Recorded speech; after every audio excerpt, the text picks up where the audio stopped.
Hindi nakaligtas sa batas ang isang netizen matapos magpadala ng mga racist messages sa England defender na si Jess Carter noong nakaraang taon.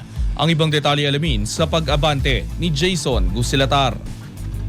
May kalalagyan pala talaga ang mga keyboard warrior. Matapos intensyahan ng 6 na linggong pagkakakulong ang isang lalaki na ng abuso sa TikTok account ni Jess Carter sa pamamagitan niyan ng pagpapadala ng mga racial messages sa football star.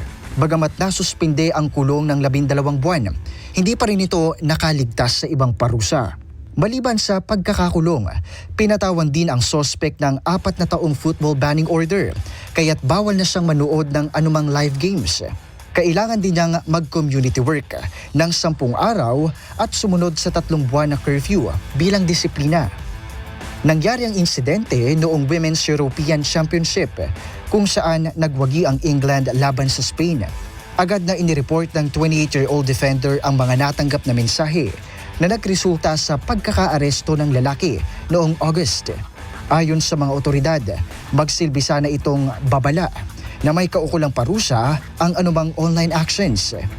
Naninindigan din ang Crown Prosecution Service na hindi nila hinahayaan ang mga ganitong klase ng diskriminasyon sa social media, nasa loob man o labas ng pitch. Sa ngayon, mas pinahigpit pa ng mga sports federation ang pagbabantay upang protektahan ang mga atleta mula sa racial abuse at anumang uri ng harassment sa internet. Ako si Jason Gusilatar, Abante. Manatiling nakatutok sa Abante, sundan kami sa aming mga social media accounts at huwag kalimutang mag-subscribe sa aming YouTube channel, DWAR Abante Radio, para sa mga eksklusibong balita.